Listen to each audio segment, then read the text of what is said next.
call me all the time and say, let me offer you some coaching. I've never asked you for it, but I appreciate it. Actually, I do call you and ask for coaching. You talk a lot about, it's one of the cool things about doing these is I get to share my mentors with people. The front seat and your dad growing up and those lessons from the front seat, and you talk about wanting to share that with the public, and you're going to before you get too old to remember, Charlie. But would you maybe let's spend some time there. Your dad was a huge influence in your life. Yep. Those days of driving in the car and sitting in the front seat, and I'm kind of doing it to Will right now, just beating him over with the head with information.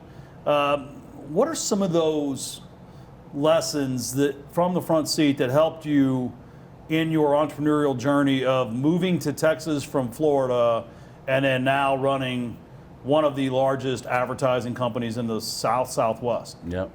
Oh gosh, there's so many. But look, and I think it's why I'm so engaged in watching you and Will, right? Because it just brings back those memories for me. I think that I love saying this. I went to Catholic school, right? But I was homeschooled by my father. I mean, I was by his side. He took me everywhere. He took me places I probably had no business being, right? But it taught me, because he would put me out front. He'd say, you go over there and shake Mr. Ryan's hand, and whatever business that we had with Ryan, man, I'm 10.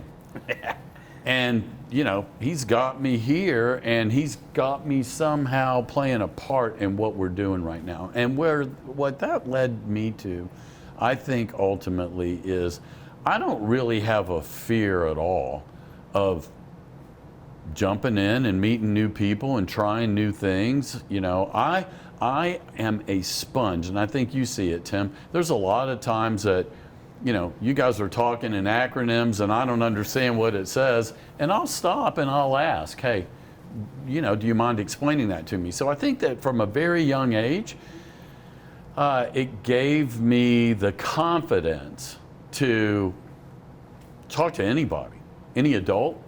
In our business today, it's not uncommon that you're at a board table with a billionaire, and to me, it's just business, right? So I learned a lot from that. It gave me a lot of confidence, and I see that with you guys. I like hearing that, because I'm always like, I don't know if the word is disappointed, but I've never understood people that don't ask questions. Like, if you don't understand it, are you trying to have this affect, or you're trying to have this look of all-knowing, or you're more important than you are? Like, I say it all the time, I have no problem asking the quote-unquote stupid questions, because it's probably not a stupid question. If I don't know it, that just means I'm ignorant of that topic. And sometimes when I ask, I'm like, oh yeah, that's right, I already knew that. But I would much rather have an understanding of what we're talking about than my brain fixate on what is Charlie and Tim talking about, because then I'm not focused on the conversation. Yeah. And I think that's a huge lesson, and I just wish people would be okay sharing their ignorance with the world, because nobody cares. Yeah. Nobody cares. Back to your original question, one of the greatest things that I learned from him is you don't know if you don't ask. Right? And at least 50% of the time you're going to get a yes. Right. But you need to ask. Right. And a lot of people, I think, are just, I don't know why, but they're just afraid to ask. I think people presume. I was actually getting a haircut before I came over here, talking with this guy. He owns a company called Pegasus Barbershop. Shout out to Steven. He listens to all our content. And, he wants to open other locations. And he had this guy that owns commercial real estate actually came in and was like, dude, I'll help you open these locations. You got a great business, etc. And he was like, yeah, I just like to do it all. And I'm like, look, man, you're missing the point, dude. Like, you think you're supposed to know everything, and you're not. I mean, Google says everyone knows something and no one knows everything, right? And one of the greatest compliments I got from Jeff Tennyson was at B2R 10 years ago. They're talking about all these corporate models, right? And talking about being out of your world. Everybody there's Harvard, Oxford, Stanford, blah, blah, blah. And I'm over here like, Marine Corps, you know, like that's my qualification. But I just stop any conversation. I'm like, yeah, I don't understand what you're talking about. And it was funny. Now we talk about DSCR Right. as if it's a commonplace thing in Right. the industry. Well, 10 years ago, 11 years ago when I went with Blackstone, nobody had ever heard of DSCR. I'd never gotten a DSCR loan. And I just remember John Beach was like, you know, a DSCR loan. I was like, no, I don't. He's like, no, you know, a DSCR loan. And mind you, at this time I've bought 1,000 houses.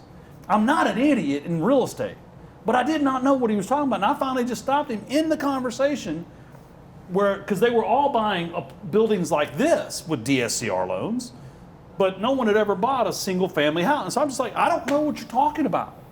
He's like, debt service coverage ratio. I was like, great, thanks for spelling out. I still don't know what it is. Like, what is it? Right. Yeah. And then he explained it to me. I was like, well, that makes sense. Can I have one? Well, it goes back to the whole you don't know what you don't know. Right. And just because you don't know, that's not an indication of where your success is on your business. Like I was talking to a friend of mine who has a $3 to $5 million business. Let's just say where it is. And we were talking, and one of the lessons I got from just learning accounting at SMU is if you ever want to exit, you have to be in accrual accounting. And I brought that up to my buddy, and he was just like, I don't even know what that is. Because all of his accounting was just in a Google sheet. And again, $3 to $5 million business, he's doing, $1 to $2 million in revenue a year, or whatever, let's just say those numbers. And he, first of all, had never even thought about exiting, but if he was going to exit, he has to do accrual accounting, and he doesn't even know what that is. And that's not a reflection of him or his business, it's just the whole, you don't know what you don't know.